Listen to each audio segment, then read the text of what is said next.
Observe as três orações a seguir. Viu-se o crime de longe, o crime foi visto de longe, João viu o crime de longe. Sobre as orações, assinale a afirmativa correta. Bom, vamos lá.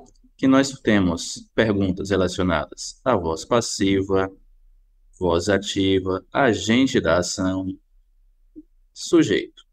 Mas basicamente o que nós precisamos identificar aqui são as vozes verbais de cada uma dessas orações. Em outras palavras, precisamos saber se as orações, respectivamente, estão na voz ativa ou passiva. Mas lembrando que também pode existir a voz reflexiva.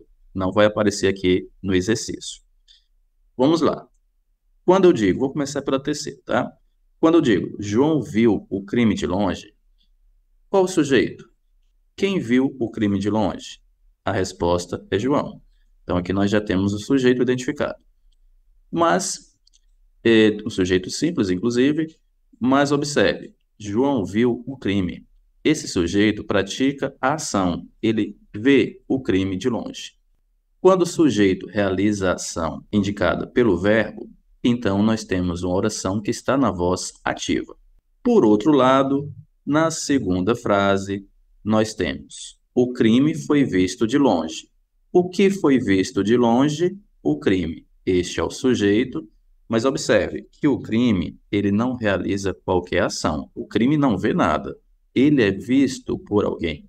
Então aqui nós já temos uma frase em que o sujeito é passivo diante da ação de alguém.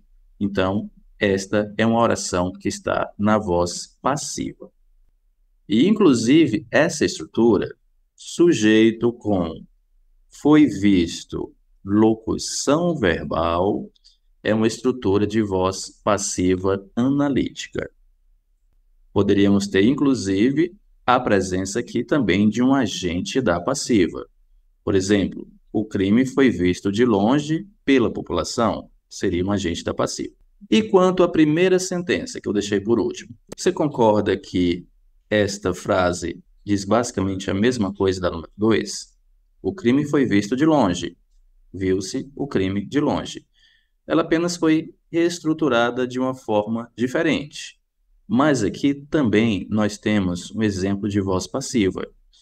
Quando eu tenho verbo transitivo direto, VTD, que pode estar no singular ou no plural, seguido da partícula se, é sinal de que a oração está na voz passiva sintética. Ok? Essa estrutura do verbo transitivo direto, partícula se, mais uma vez, o verbo pode estar no singular ou no plural. O se é identificado com pronome apassivador. Então, aqui é uma estrutura de voz passiva sintética, e na voz passiva sintética, o agente da passiva não costuma aparecer. Bom, então, já temos voz passiva sintética, primeira estrutura, na segunda também voz passiva, mais analítica, e a terceira, voz ativa. Vamos observar os itens.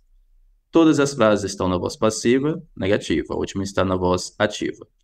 Duas das frases estão na voz ativa, também está errado, apenas a última, que está na voz ativa. Nas frases 1 e 2, o agente da ação não é identificado. Isto é verdadeiro.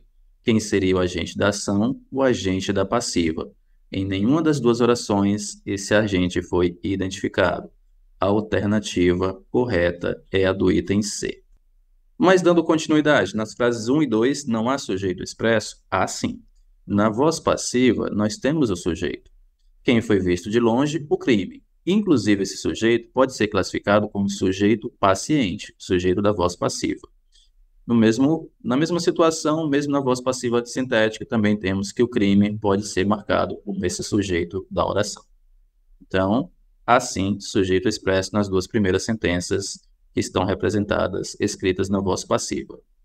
Na frase 3, o sujeito apresenta passividade, negativo, nós já vimos que é voz ativa.